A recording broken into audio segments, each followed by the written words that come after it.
நமது பள்ளியில் தஸ்கிரா பயான் செய்வதற்காக நமது தாயகத்திலிருந்து நம் பள்ளியின் முன்னாள் தலைமை இமாம் ஹஸ்ரத் எஸ் அஹமத் பாக்கவி ஹஸ்ரத் அவர்கள் வருகை தந்திருக்கின்றார்கள். அவர்களுடைய சிறப்புமிக்க பயானை கேட்டு நாம் அனைவரும் பயன்பெறுவதற்கு வல்லல்லாஹ் தௌஃபீக் செய்வானாக. ஆமீன்.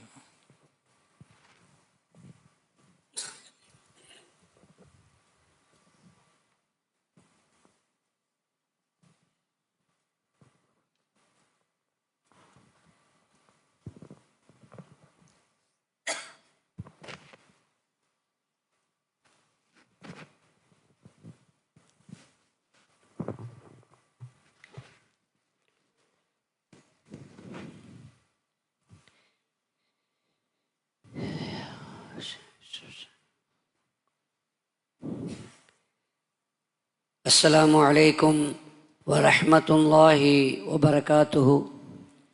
الحمد لله رب العالمين عدد خلقه وزنة عرشه ورضا نفسه ومداد كلماته.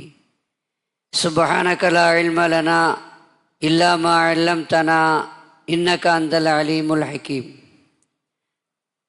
اللهم صل على سيدنا محمد وعلى آل سيدنا محمد وبارك وسلم عليه.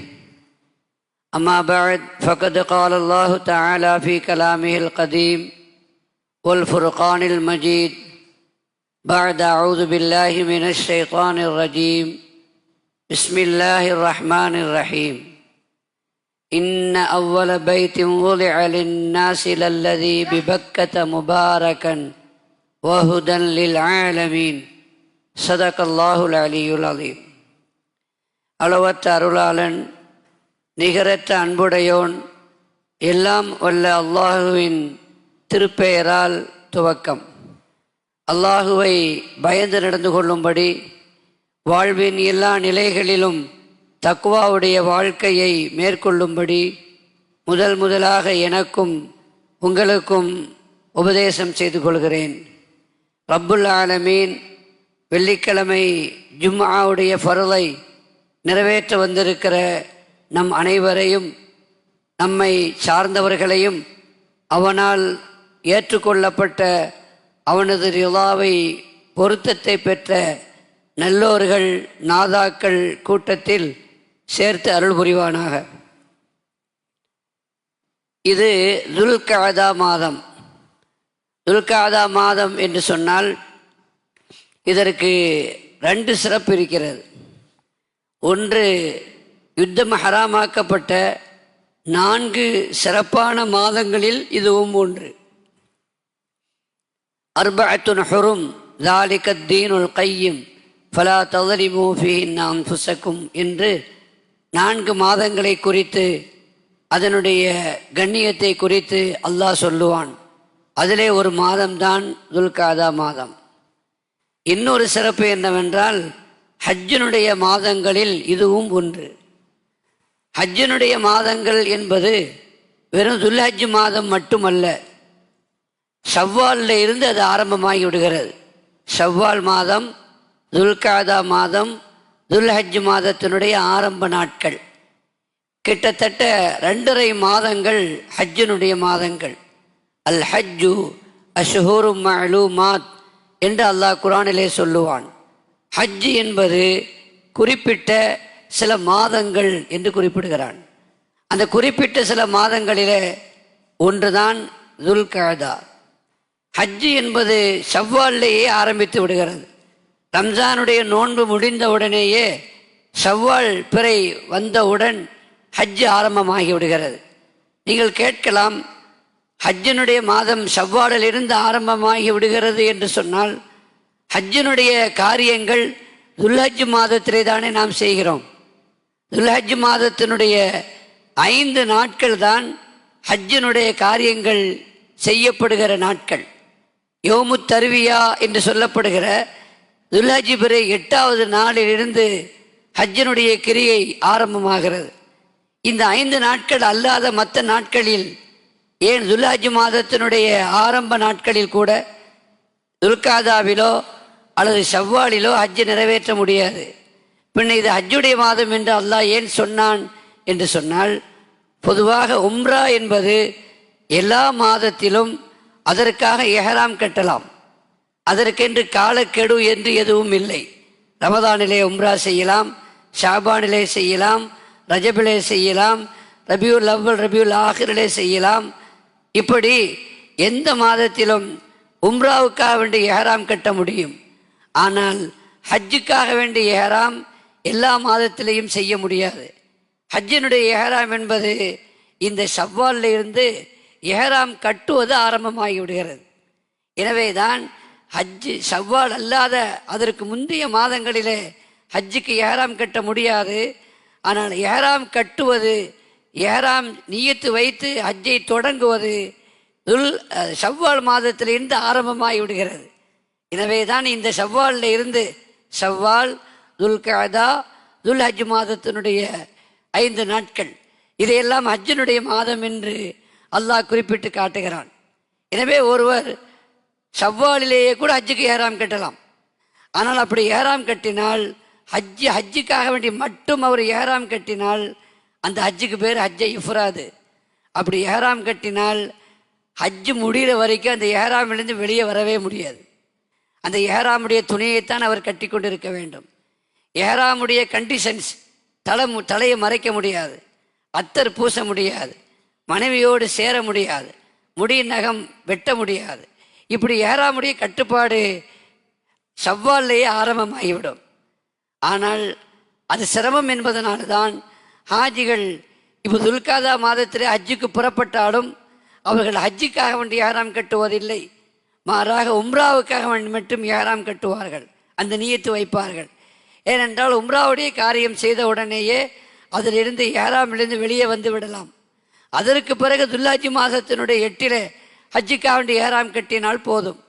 இடையிலே உம்ராவுடைய ஹஜ்ஜினுடைய ஏறாமனுடைய கட்டுப்பாடு அந்த சிரமத்தை தாங்கிக் கொள்ள வேண்டிய அவசியம் இல்லை என்பதனால்தான் ஹாஜிகள் முதலில் அவர்கள் உம்ராவுக்காக வேண்டி ஏறாம் கட்டுவார்கள். அதற்கு பேர் தமத்து என்று சொல்லுவார்கள். ஆக அல்லாஹ்வுடைய அருள் இல்லத்தை நாடி ஹாஜிகள் புறப்பட தொடங்கிவிட்ட ஒரு நேரம் இறுதி கடமை என்று சொல்லுவார்கள். ஆனால் இறுதி கடமை என்று சொன்னால் அதற்கு நாம் தவறாக என்ன விளங்கி இருக்கிறோம் என்றால் வயசான காலத்தில் செய்ய வேண்டிய ஒரு கடமை என்று தவறான புரிதல் ஒன்று ஏற்பட்டிருக்கிறது. அப்படி அல்ல. ஒரு மனிதருக்கு வசதி வந்து விட்டால், அவருக்கு பொருளாதார வசதி இருக்கிறது, உடல் நலமும் அதற்கு தோதுவாக இருக்கிறது, அரசாங்க ரீதியான எந்த விதமான தடையும் அவருக்கு இல்லை என்றால் அவர் ஹஜ்ஜு செய்வது அவசியம் மட்டுமல்ல, அவசரம். கண்மணி நாயகம் ஸல்லல்லாஹு அலைஹி வஸல்லம் சொல்லுவார்கள், மன் அராதல் ஹஜ்ஜ ஃபல்யதஅஜ்ஜல். ஹஜ்ஜு செய்ய வேண்டும் என்று நாடிவிட்டால் சீக்கிரமாக செய்து விடுங்கள் என்று சொல்கிறார்கள். ஆயுளில் ஒரு தடவை தான் ஹஜ்ஜு செய்யணும், மௌத்துக்கு முன்னாடி ஒரு தடவை ஹஜ்ஜு செய்தால் போதும் தானே என்று நாம் தள்ளி போட்டுக்கொண்டே இருக்கிறோம். ஆனால் மௌத்து எப்பொழுது வரும் என்று யாருக்கும் எந்த கேரண்டியும் இல்லை, இல்லையா? கண்மணி நாயகம் ஸல்லல்லாஹு அலைஹி வஸல்லம் சொல்கிறார்கள், சீக்கிரமாக செய்து விடுங்கள். ஏனென்றால் ஃபஇன்ன அஹதக்கும் லா யத்ரி மா யஅரிது லஹு. அதற்கு பிறகு என்ன உங்களுக்கு ஏற்படும் என்று உங்களுக்கு தெரியாது. உங்களுக்கு வசதி வாய்ப்பு இப்பொழுது இருக்கிறது, திடீரென்று வசதி வாய்ப்பு குறைந்து விடலாம். இப்பொழுது உடல் ஆரோக்கியமாக இருக்கின்றீர்கள், திடீரென்று உடல் நலம் பாதிக்கப்பட்டு விடலாம். இப்பொழுது சூழ்நிலை சாதகமாக இருக்கிறது, அரசாங்க ரீதியாக எந்த தடையும் இல்லை. ஒருவேளை பிற்காலத்தில் உங்களுக்கு அதிலையும் தடை ஏற்படுவதற்கான வாய்ப்புகள் இருக்கிறது. எனவே ஹஜ்ஜு கடமை ஆயிடுச்சு அப்படின்னா உடனே அதை தாமதம் இல்லாமல் அவசரமாக நிறைவேற்றி விடுங்கள் என்று கண்மணி நாயகம் ரசூலை கரீம் ஸல்லல்லாஹு அலைஹி வஸல்லம் சொல்கிறார்கள். எனவே ஹஜ்ஜை நாம் தள்ளி போடக்கூடாது, பிற்படுத்தக்கூடாது. அந்த கடமை வந்தவர்கள் அதை துரிதமாக செய்ய வேண்டும் என்று மார்க்கம் நமக்கு கட்டளையிடுகிறது. ஏனென்று சொன்னால், ஒருவேளை ஹஜ்ஜினுடைய கடமை உங்களுக்கு வந்த பிறகு, ஹஜ்ஜினுடைய போவதற்குண்டான எல்லா சூழ்நிலைகளும் உங்களுக்கு சாதகமாக அமைந்த பிறகு, ஒருவேளை நீங்கள் ஹஜ்ஜை தள்ளி போட்டுக்கிட்டே வந்துட்டீங்க அப்படின்னா ஏதாவது ஒரு வருஷத்தில் உடல் ரீதியாக உங்களால் போக முடியல, அல்லாஹ் பாதுகாக்க வேண்டும். அல்லது பொருளாதார ரீதியாக அதற்கான வசதி அப்பொழுது இல்லாமல் ஆகிவிட்டது, அல்லது சூழ்நிலைகளும் சரியாக இல்லை என்றால், ஹஜ்ஜு கடமையாகி விட்ட காரணத்தினால், வாய்ப்பு இருக்கும் பொழுது செய்ய மறுத்த காரணத்தினால் நீங்கள் குற்றவாளியாக பாவியாகத்தான் எல்லாம் நம்மளை பாதுகாக்கணும், மௌத்தாக வேண்டிய நிலைமை வந்துவிடும். அதனால் ஹஜ்ஜு கடமையானவர்கள் ஹஜ்ஜை பற்றி பேசிக்கொண்டே இருக்கிறோம், அதனுடைய கடமையை பற்றி சொல்லிக்கொண்டே இருக்கிறோம், அதனுடைய சிறப்புகளை குறித்து பேசிக்கொண்டே இருக்கிறோம். ஆனால் தள்ளி போட்டு கொண்டே இருக்கிறோம்.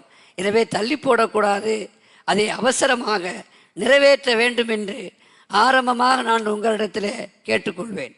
ரப்புல் ஆலமீன் அத்தகைய நல்ல தௌஃபீக்கை எனக்கும் உங்களுக்கும் பலமுறை செய்வதற்கு கிருபை செய்வானாக. ஹஜ்ஜு என்பது ஒரு வித்தியாசமான பயணம். ஹஜ்ஜு என்பது மினல்லாஹி இலல்லாஹி, ரிஹலத்தும் மினல்லாஹி இலல்லாஹி. பொதுவாக ஒரு பயணம் என்றால் ஃப்ரம் ஒரு இடமாக இருக்கும், டு இன்னொரு இடமாக இருக்கும். ஆனால் ஹஜ்ஜை பொறுத்த வரைக்கும் ஃப்ரம் டு ரெண்டுமே ஒன்று தான். மினல்லாஹி இலல்லாஹி, அல்லாவிடமிருந்து கிளம்பி அல்லாவிடமே நாம் செல்கிறோம் இல்லையா? அதுதான் ஹஜ்ஜினுடைய பயணம். காபா என்பது இந்த உலகத்தில் அல்லாஹுவை வணங்குவதற்காக வேண்டி எழுப்பப்பட்ட முதல் ஆலயம். இன்ன அவ்வள பைத்தின் உலலின் நாசி நல்லதி பிபக்கத முபாரக்கன் வஹுதல் லில் ஆலமீன் என்று அல்லாஹ் சொல்கிறான். அகிலத்தாருக்காக வேண்டி இந்த உலகத்தில் அல்லாஹுவை வணங்குவதற்காக வேண்டி அமைக்கப்பட்ட இல்லங்களில் முதல் இல்லம், முதல் ஆலயம் அது காபா. அந்த காபா அது வித்தியாசமான ஒரு பள்ளிவாசல். பொதுவாக பள்ளிவாசல் எல்லாமே யாருடைய பள்ளிவாசல் தான்? யாருடைய பள்ளிவாசலுங்க? அல்லாஹ்வுடைய பள்ளிவாசல் தான். அன்னல் மசாஜிதல் இல்லா, எல்லா மஸ்ஜிதுகளும் அல்லாஹ்வுக்குரிய மஸ்ஜிதுகள் தான். ஆனாலும் கூட எந்த பள்ளிவாசலையும் அல்லாஹ் அதை என்னுடைய பள்ளிவாசல் என்று சொல்லவில்லை. மக்காவில் இருக்கிற அந்த காபா மஸ்ஜிதுல் ஹராமை மட்டும்தான் பைத்தி, அது என்னுடைய இல்லம் என்று சொல்கிறான். பைத்துல்லா, அது அல்லாஹ்வுடைய இல்லம் என்று அல்லாஹ் சொல்கிறான். இந்த ஒரு சிறப்பு உலகத்தில் இருக்கிற எந்த பள்ளிவாசலுக்கும் இல்லை என்பதை நாம் புரிந்து கொள்ள வேண்டும். இதிலிருந்து அதனுடைய மாண்பை நாம் ஓரளவுக்கு விளங்கிக் கொள்ள முடியும். இன்னொரு வித்தியாசம் என்னவென்றால், உலகத்தில் இன்று நாம் பல்வேறு இடங்களில், பல்வேறு நாடுகளில் லட்சங்களை செலவு செய்து, ஏன் கோடிகளில் பள்ளிவாசலை எழுப்புகிறோம் இல்லையா? ஆனால் அந்த பள்ளிவாசலை நாம் எழுப்புகிறோம். உலகத்தில் இருக்கிற எல்லா பள்ளிவாசலையும் நாம் கட்டுகிறோம் அல்லாஹ்வுக்காக வேண்டி. ஆனால் காபா மட்டும் அல்லாஹ்வே நமக்காக கட்டிய பள்ளிவாசல். எனவே இது எல்லா வகையிலும் தனிச்சிறப்புக்குரியது.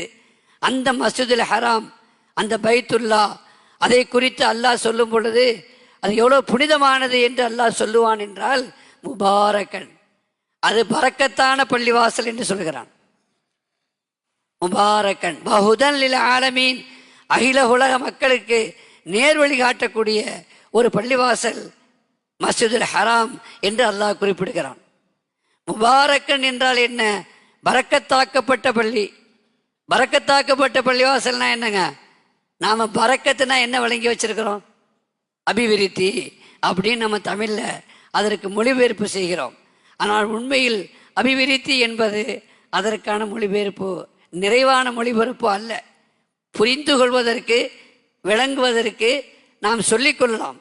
உண்மையில் பரக்கத் என்பது உண்மையிலே அரபியிலே சில சொல் இருக்கிறது. அந்த சொல்லுக்குண்டான மொழிபெயர்ப்பு தமிழில் இல்லை, எந்த மொழியிலையுமே முறையாக முழுமையாக செய்ய முடியாது. இப்போ அல்லாஹ் என்று இருக்கிறது, கடவுள் என்று நாம் தமிழில் சொல்கிறோம், இறைவன் என்று சொல்கிறோம். ஆனால் அல்லாஹ்விலே இருக்கிற அந்த அர்த்த புஷ்டி, அதிலே இருக்கிற அந்த கருத்து உலகத்தினுடைய எந்த மொழி, காட் என்று சொன்னாலும் சரி, ஹுதா என்று சொன்னாலும் சரி, இறைவன் என்று சொன்னாலும் சரி, கடவுள் என்று சொன்னாலும் சரி, அந்த அல்லாஹ்வை அப்படியே உள்ளே கொண்டு வர முடியாது, அதுக்கு மொழிபெயர்ப்பை செய்ய முடியாது. அதே மாதிரி தான் பரக்கத் என்பது நாம் நினைக்கிற மாதிரி நிறைய இருக்கிறது. ரிசுக்கில் பறக்கச் செய் அப்படின்னா நிறைய ரிசுக்கு இருக்கணும். பணத்தில் பறக்கச் செய், செல்வத்தில் பறக்கச் செய் அப்படின்னா நம்ம என்ன விளங்கியிருக்கிறோம்? செல்வம் நிறைய இருக்கணும், அதுதான் பறக்கத்துன்னு விளங்கியிருக்கிறோம். அதெல்லாம் பறக்கத். பறக்கத்துன்னா என்ன? ஒரு ஆள் மாதம் 1,00,000 வெள்ளி சம்பளம் வாங்குறாரு, ஒரு ஆள் 10,000 வெள்ளி சம்பளம் வாங்குறாருன்னு வச்சுக்கோங்க. இப்போ நம்மளுடைய பார்வையில் எந்த சம்பளம் பறக்கத்தான சம்பளம்? 1,00,000 10,000? 1,00,000 வெள்ளி தான் பறக்கத்தான சம்பளம் நம்ம நினைக்கிறோம் இல்லையா? ஆனால் உண்மையில் பறக்கத்தான சம்பளம் என்பது எண்ணிக்கையினுடைய அளவை குறித்து நிர்ணயம் செய்யப்படுவதில்லை. எண்ணிக்கை கூடுதலாக இருந்து அது பறக்கத்து என்று நாம் விளங்கியிருக்கலாம். ஆனால் உண்மையில் பறக்கத்துங்கிறது அப்படி அல்ல. இதனால தான் ஹதீஸில் ஒரு துவா இருக்குது.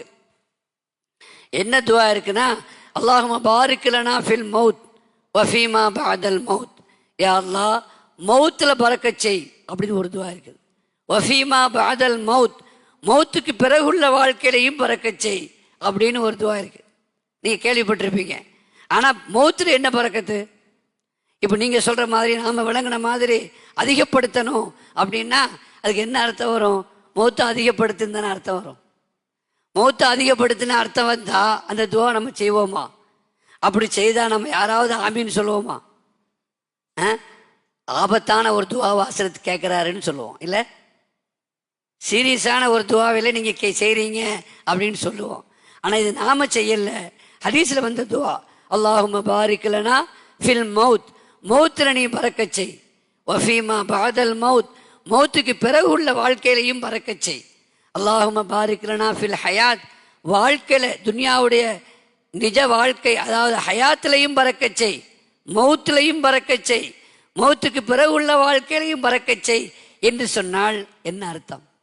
ஒரு மாணவர் கேட்டார், அதில் இந்த துவாவை நான் ஓதுனேன் ஒரு மஜ்லிஸில். அன்னைக்கு பார்த்து எங்கள் குடும்பத்தில் 2 மௌத்து வந்துருச்சு. ஒரே நாளில் ஒரே குடும்பத்தில் 2 மௌத்து யதார்த்தமாக அப்படி அமைஞ்சிடும் இல்லையா? அந்த மாதிரி வந்துருச்சு. இந்த 2 மௌத்து சம்பவித்த அந்த நேரத்தில் அந்த நிலையில் இந்த துவாவை நான் ஓதும் பொழுது என் குடும்பத்தில் உள்ள பெரியவங்களாம் எனக்கு சத்தம் போடுறாங்க, ஏப்பா 2 மௌத்து வந்தது பார்த்தாதா, இன்னும் மௌத்து வரணுன்னா துவா செய்கிறேன்னு கேட்டார். அப்படின்னு கேட்குறாங்க. ஏற்கனவே 2 மௌத்து வந்திருக்கு, நீ 2வது மௌத்தில் பறக்கச் செய் அப்படின்னா இன்னும் மௌத்தினுடைய எண்ணிக்கை அதிகமாக வேண்டும் என்றா துவா செய்கிறாய் என்று என்னை வீட்டில் உள்ளவங்க பெரியவங்கலாம் கண்டிக்கிறாங்க. எனவே அந்த துவா செய்யக்கூடாது அப்படின்னு கேட்குறாங்க. என்ன செய்யணும்? அந்த துவா ஓதணுமா வேண்டாமான்னு கேட்டார்.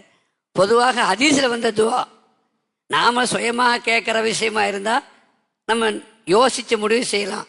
ஹதீஸில் வந்த துவாக்கள் அதனுடைய அர்த்தம் புரியாமல் இருக்கலாம். ஆனால் அதை நாம் விளங்கின மாதிரி விளங்கி அதை நிறுத்த வேண்டிய தேவையில்லை. 2வது என்னென்னா, மௌத்தில் பறக்கச் செய் அப்படின்னா மௌத் பறக்கத்தினுடைய அர்த்தம் தெரியாததுனால நம்ம தவறாக விளங்கியிருக்கிறோம். பறக்கத்துனா என்ன? அதிகப்படுத்து அப்படின்னு விளங்கியிருக்கிறோம். அபிவிருத்தி பண்ணு என்று நாம் விளங்கியிருக்கிறோம். இப்போ மௌத்தில் பறக்கச் செய்யினா எங்கள் வீட்டில் மௌத்தை அதிகமாக்கு, எங்கள் வீட்டில் மௌத்தில் அபிவிருத்தி செய்யி அப்படின்னு விளங்கினதுனால தான் இந்த கேள்வியே வருது. முதல்ல பறக்கத் என்பதற்கு அபிவிருத்தி அல்லது அதிகப்படுத்து என்ற அர்த்தமே இல்லை. பின்ன என்ன அர்த்தம்? நாம் அதை விளங்கி கொள்ளணும். அதுக்கு தான் நம்ம சொன்னோம், 1,00,000 வெள்ளி சம்பளம் ஒருத்தனுக்கு கிடைக்கிது, 10,000 வெள்ளி சம்பளம் கிடைக்குதுன்னா அதிகமான எண்ணிக்கை என்று பார்த்தால் 1,00,000 வெள்ளி அதிகம் இல்லையா? அப்போ அது பறக்கத்து. 10,000 வெள்ளிங்கிறது அதை கவனித்து பார்த்தா என்ன இல்லை, பறக்கத்து கம்மி தான். ஆனால் உண்மையில் பறக்கத்துங்கிறது என்னதுன்னா, எந்த ஒன்றில் அல்லாஹ் பறக்கச் செய் அப்படின்னு நம்ம கேட்குறோமோ அந்த ஒன்றில் போதுமான தன்மையை நிறைவான தன்மையை கொடு என்று தான் அர்த்தம். அதிகமாக கொடு என்று அர்த்தம் அல்ல. இப்போ ஒரு ஆளுக்கு 1,00,000 வெள்ளி சம்பளம் கிடைக்குது, ஆனால் பத்த மாட்டுக்கு, கடன் வாங்க தான் செய்கிறாரு, மனசில் ஒரு திருப்தி இல்லை, சந்தோஷமான வாழ்க்கை இல்லை அப்படின்னா அந்த 1,00,000 அவருக்கு பறக்கத்து இல்லைன்னு அர்த்தம். ஒரு ஆள் 10,000 வெள்ளி தான் சம்பளம் வாங்குறாரு, ஆனால் அவருக்கு போதுமாக இருக்குது, அவருக்கு கடன் வாங்கக்கூடிய நிலை இல்லை, சந்தோஷமாக இருக்கிறார் என்று வைத்துக் கொள்ளுங்கள். திருப்தியாக அவர் இருக்கிறார் என்றால் அவரை பொறுத்த வரைக்கும் அந்த 10,000 வெள்ளிங்கிறது என்னது? பறக்கத். பறக்கத்தான செல்வம், பறக்கத்தான ரிசுக்கு அப்படின்னா போதுமான அளவுக்கு நமக்கு கிடைக்கணும், அதுதான் அதுக்கு அர்த்தம். நிறைய கிடைக்கணும் என்ற அர்த்தம் அல்ல. நிம்மதியான வாழ்க்கை அமைவதற்கு போதுமான முறையில் அளவில் சந்தோஷத்தை தரக்கூடிய முறையில் இருந்தால் அந்த ரிசுக்கு அல்லது அந்த சம்பளம் அந்த செல்வம் அது பறக்கத் என்ற அர்த்தம்.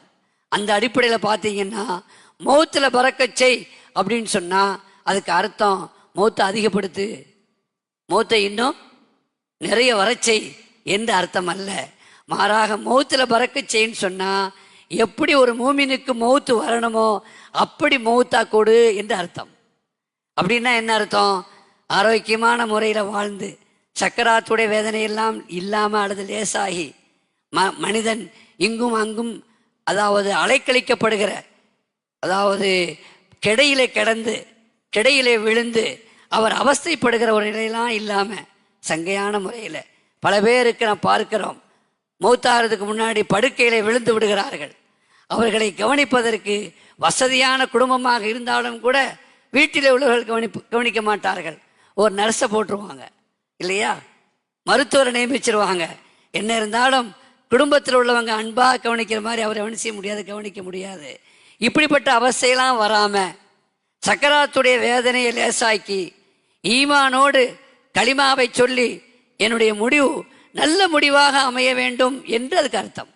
அப்படிதான் அர்த்தமே தவிர மௌத்தில் நீ பறக்கச் செய் என்று சொன்னால் நிறைய மௌத்தை கொடு, வீட்டில் அதிகமான மௌத்தை கொடு என்று நாம் அர்த்தம் செய்யக்கூடாது. அப்படி அர்த்தமும் இல்லை. ஆக பறக்கத்தினுடைய அர்த்தத்தை இடம்பொருள் ஏவல் எங்கே அது உபயோகப்படுத்தப்பட்டிருக்கிறதோ, எங்கே அது சொல்லப்பட்டிருக்கிறதோ அந்த இடத்தை பொறுத்து அதனுடைய அர்த்தம், அதனுடைய வியாக்கியானம், அதனுடைய பொருள் மாறுபடுகிறது, வித்தியாசப்படுகிறது. அந்த வகையில் பரக்கத்தான ஒரு இல்லம், பரக்கத்தான மஸ்ஜித். எந்த அளவுக்கு பரக்கத்தான மஸ்ஜித்? மஸ்ஜிதுல் ஹராமில் 1,00,000 நன்மை கிடைக்கும், சவாபு இல்லையா? 2 ரக்காத் தொழுதா மற்ற பள்ளிவாசலில் 2 ரக்காத் தொழுதா அதுவும் மஸ்ஜிதுல் ஹராமில் 2 ரக்காத் தொழுதால் அதுவும் ஒன்றாகுமா? ஒன்றாகாது. 2,00,000 ரக்காத்து மற்ற பள்ளிவாசலில் தொழுதால், மஸ்ஜித் இந்தியாவில் தொழுதாலும் சரி அல்லது இங்கே வேறு எந்த பள்ளிவாசலில் நீங்கள் தொழுதாலும் சரி, 2,00,000 ரக்காத்து தொழுதால் கிடைக்கக்கூடிய சவாபு வெறும் 2 ரக்காத்தில் கிடைச்சிவிடும். அதுதான் பரக்கத். நீங்கள் 2 ரூபா தர்மம் செய்தீங்கன்னு சொன்னால் கிடைக்கக்கூடிய சவாபு ஒன்று இருக்குது. ஆனால் 2,00,000 வெள்ளி தர்மம் செய்கிறீங்கன்னா அதுக்கு கிடைக்கக்கூடிய சவாபுன்னு ஒன்று இருக்குது. இங்கே 2 வெள்ளி தர்மம் செய்கிறீங்க, இங்கே 2,00,000 வெள்ளி தர்மம் செய்கிறீங்கன்னு வச்சுக்கோங்க. இந்த 2,00,000 வெள்ளி நீங்கள் சதக்கா கொடுத்தீங்கன்னா, தர்மம் செய்தீங்கன்னா இதனுடைய சவாபை அல்லாஹ் அங்கே 2 ரியால் கொடுத்தா கூட அந்த 2,00,000 சவாபை நமக்கு என்ன செய்து விடுவான்? கொடுத்து விடுவான். சவாபிலே பரக்கத், இபாதத்திலே பரக்கத். அங்கே இருக்கிற காலமெல்லாம் அல்லாஹ்வுடைய அருள் டெய்லி 120 ரஹமத் அந்த காபாவிலே இறங்கி கொண்டிருக்கிறது. அந்த ரஹமத்திலே நனையக்கூடிய பாக்கியம் எனக்கும் உங்களுக்கும் கிடைக்கிறது. இப்படி எல்லா வகையிலையும் பரக்கத், வித்தியாசமான இன்னும் அந்த பரக்கத்தை, அங்கு கிடைக்கக்கூடிய பரக்கத்தை சொல்லிக்கொண்டே போகலாம். நேரம் இல்லை. நாம் விளங்கிக் கொள்வதற்காக வேண்டி இதை நாம் புரிந்து கொள்ள வேண்டும். ஆக முபாரக்கன், முபாரக்கன் என்றால் பரக்கத்தாக்கப்பட்ட பள்ளி, அல்லாஹ்வை வணங்குவதற்காக வேண்டி எழுப்பப்பட்ட முதல் ஆலயம். அது முபாரக்கான பரக்கத்தான பள்ளிவாசல் என்று அல்லாஹ்வே சொல்கிறான். அந்த பள்ளிவாசலுக்கு போக வேண்டும் என்ற ஆசை எனக்கும் இருக்கிறது, உங்களுக்கும் இருக்கிறது. ஆனால் தள்ளி போட்டுக்கொண்டே செல்கிறோம். எனவே தாமதப்படுத்தக்கூடாது. 2வது, நீங்கள் அந்த பள்ளிவாசல் எப்படிப்பட்ட பள்ளிவாசல் அப்படின்னா, மக்காவில் நீங்கள் போனீங்கன்னா, மதீனாவுக்கு நீங்கள் போனீங்கன்னா, ஹஜ் உம்ராவுக்கு போனீங்கன்னா அந்த பயணம் முழுவதும் துவா தான். இப்போ அரஃபா இருக்குது, அரஃபா தான் ஹஜ்ஜு. அரஃபாவுக்கு போகட்ட ஹஜ்ஜு இல்லை, அல்ல ஹஜ்ஜு அரஃபா. ஹஜ்ஜு என்றாலே அரஃபா தான். கால ரசூலுல்லாஹி ஸல்லல்லாஹு அலைஹி வஸல்லம் சொல்கிறாங்க. ஆனால் அந்த ஹஜ்ஜு என்பது, அதில் அரஃபா என்பது என்னங்க, அங்கே என்ன இருக்குது? துவா தான் இருக்குது. துவாவை தவிர வேறு ஒன்றும் இல்லை. மினாவில் என்ன செய்யணும்? திக்ர், துவா. முஸ்தலிஃபாவில் என்ன செய்யணும்? திக்ர், துவா. காபாவில் தவாப் செய்யணும், தவாஃபில் என்ன செய்யணும்? துவா ஓதணும். சை செய்யணும், சையில் என்ன செய்யணும்? துவா ஓதணும். கேட்பதற்கே உரிய ஒரு இல்லம் தான், கேட்பதற்கே உரிய ஒரு இடம்தான் காபாவுனுடைய, ஹஜ்ஜினுடைய அந்த புனிதமான இடங்கள். எனவே உலகத்தில் எத்தனையோ தேவைகள் இருக்கிறது, சமூகத்தில் நமக்கு எத்தனையோ பிரச்சனைகள் இருக்கிறது. உலகத்திலே முஸ்லிம்களுக்கு நெருக்கடியான ஒரு காலகட்டமாக இருக்கிறது. வீட்டிலையும் இருக்கிறது பிரச்சனை, குடும்பத்திலையும் பிரச்சனை இருக்கிறது, தனிப்பட்ட வாழ்க்கையிலையும் பிரச்சனைகள் இருக்கிறது. இப்படி நாட்டிலே பிரச்சனை இருக்கிறது. சமூகத்தில் உலக மக்கள் முஸ்லிம்களை பார்க்கிற விதம் வித்தியாசமாக இருக்கிறது. உலக முஸ்லிம்களை நசுக்க வேண்டும் என்று துடித்து கொண்டிருக்கிற ஒரு காலகட்டம். இந்த நேரத்தில் ஹாஜிகள் அங்கே சென்று எல்லாவற்றுக்கும் துவா செய்யக்கூடிய ஒரு கடமை இருக்கிறது என்றால் துவா கபூல் ஆகக்கூடிய ஒரு இடம், துவா கபூல் ஆகக்கூடிய இடம். ஆனால் எப்படி துவா செய்ய வேண்டும் நீங்கள் சிந்திக்க வேண்டும். எப்படி துவா செய்ய வேண்டும், எப்படி துவா செய்தால் கபூல் ஆகும்? ஹஜ்ஜாஜ் இப்னு யூசுப் என்று ஒரு வரலாற்றில் கொடுங்கோன்மையான ஒரு அரசன் இருந்தான். நிறைய வழிமார்களை கொலை செய்தவன். அந்த ஹஜ்ஜாஜ் இப்னு யூசுப் ஹஜ்ஜுக்கு வந்தான். ஹஜ்ஜுக்கு வந்திருக்கிற பொழுது ஒரு கண் தெரியாத ஆளு காபாவுடைய திரையை பிடித்து துவா செய்து கொண்டிருந்தார். என்ன துவா செய்து கொண்டிருந்தார்? கண் தெரியாமல் அவதிப்படுகிறேன், பார்வை இல்லாமல் கஷ்டப்படுகிறேன், யா அல்லாஹ் எனக்கு பார்வையை கொடு. ஹஜ்ஜாஜ் இப்னு யூசுப் வந்துட்டான் அவர்கிட்ட. ஒரு தட்டு தட்டினா, நான் யாருன்னு தெரியுமான்னு கேட்டான். எனக்கு கண் தெரியாதுங்க, பார்வை இல்லை, எப்படி நான் சொல்ல முடியும்னாரு. அப்போ அவன் சொன்னான், நான் தான் ஹஜ்ஜாஜ் இப்னு யூசுப், கேள்விப்பட்டிருக்கியா? இந்த அரசர்களுக்கு, ஆட்சியாளர்களுக்கு, அதிலையும் குறிப்பாக அநியாயம் செய்யக்கூடியவர்களுக்கு அங்கே போனாலும் கூட நான் யார் தெரியுமா? இந்த நான்கிறது என்ன செய்யாது, அகம்பாவம் போகாது. கேட்டா நான் யார் தெரியுமா? தெரியாது, பார்க்கல. ஹஜ்ஜாஜ் இப்னு யூசுப் கேள்விப்பட்டிருக்கியா? கேள்விப்பட்டிருக்கேன், நான் தான் ஹஜ்ஜாஜ். அவர் பேரை கேட்டவுடனே கை காலெல்லாம் நடுங்க ஆரம்பிச்சிருச்சு. ஏன்னா அவ்வளோ கொடுமையானவன், அநியாயக்காரன். உடனே இவன் கேட்டான், என்ன துவா செய்கிறேன்னு கேட்டான். அவர் சொன்னார், கண் பார்வை இல்லாமல் கஷ்டப்படுகிறேன், யா அல்லாஹ் பார்வையை கொடு அப்படின்னு துவா செய்கிறேன்னு சொன்னார். உடனே அவன் கேட்டான், தவாஃபில் எத்தனை சுற்றி இருக்கேன்னு கேட்டான். 3 சுற்றி இருக்கிறேன். இன்னும் எத்தனை சுற்று பாக்கி இருக்குது? 4 சுற்று பாக்கி இருக்குது. அவன் சொன்னான், இந்த 4 சுற்றுக்குள்ள உனக்கு பார்வை கிடைக்கலன்னா உனக்கு கொன்றுவேன்னா. அவன் அப்படி தான் அநியாயம் பண்ணவன். அவன் கொள்றதுக்கு காரணமே தேவையில்லை, அது ஒரு விளையாட்டு, அதை ரசிக்கிறவன். அயோக்கியன் அப்படிங்கிறது மட்டுமல்ல, அநியாயக்காரன். அவர்கிட்ட என்ன சொன்னா, 4 சுற்றுல உனக்கு கண் பார்வை வந்துடணும், அப்படி வரலைன்னா உனக்கு கொன்றுவேன்னு. உடனே அவர் அல்லாவை பிடிச்சாரு, இப்போ திரையை பிடிச்சார். ரப்பே, இது வரைக்கும் பார்வை தான் பிரச்சனையாக இருந்துச்சு, இப்போ என் உயிருக்கே பிரச்சனை வந்துருச்சு. நீ பார்வையை கொடுப்பியோ கொடுக்க மாட்டியோ, ஆனால் என் உயிரை காப்பாற்று, என் உயிரை காப்பாற்றுன்னு அதுக்கு பிறகு பிடிச்சாரு பாருங்க. அப்படி தான் அல்லாவை பிடிச்சாரு, அப்படி தான் திரையை பிடிச்சார், அப்படி தான் துவா செய்தார். அப்படி துவா செய்த பிறகு 4வது சுற்று, 5வது சுற்று, 6வது சுற்று, 7வது சுற்றுல பார்வை வந்துருச்சுங்க.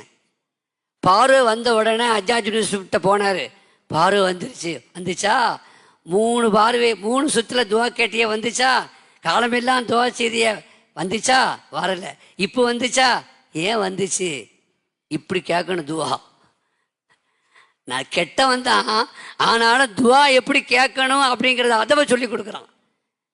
இப்படி நிர்பந்தமான நிலையில் எப்போ நீ கண் பார்வை வரலைன்னா என் உயிர் போயிடும் அப்படின்னா எவ்வளோ கண்ணீரோடு செய்வோம், எவ்வளோ உணர்ச்சி வசமாக செய்வோம். அப்படி துவா செய்ய வேண்டும்.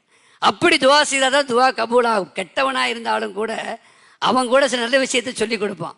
குரான் இன்னைக்கு சபர் சேர் போட்டிருக்குல்ல, இந்த சபர் சேர் போட்டவனே யாரு தான் சொல்லுங்களேன்? ஹஜ்ஜாஜ் இப்னு யூசுப் தான். அரபியில் சபர் சேர் இல்லாமல் தான் இருந்துச்சு, இருக்கும் இப்பவும். அரபிகளுக்கு, ஆலிம்களுக்கு படிப்பதற்கு சபர் சேர் தேவையில்லை. ஆனால் குரான் அப்படி தான் இருந்துச்சு. ஆனால் அஜமிகளாகிய அரபி அல்லாதவங்களுக்கு ஓத தெரியாதுல்ல, அதற்கு சபர் சேர் போட்டவனே யாரு தான்? இன்னும் நிறைய சாதனைகள்லாம் செய்திருக்கிறான். ஆனால் அநியாயக்காரன், அவன்கிட்ட இருந்து ஏற்பட்ட ஒரு நல்ல விஷயம். ஆக நாம் ஹாஜிகளும் சரி, நாமும் சரி, கேட்க வேண்டியதை அல்லாஹ்விடத்திலே கேட்போம், கேட்க வேண்டும். எப்படி கேட்கணும்? அப்படி கேட்கணும். அதான் நமக்கு தௌஃபீக் செய்வானாக. பிஹக்கி சையதினா முஹம்மத் வ ஆலி சையதினா முஹம்மத் ஸல்லல்லாஹு அலைஹி வஸல்லம் வ ஆகிரு தஅவானா அனில் ஹம்துலில்லாஹி ரப்பில் ஆலமீன். அஸ்ஸலாமு அலைக்கும் வ ரஹ்மத்துல்லாஹி வ பரகாத்துஹு.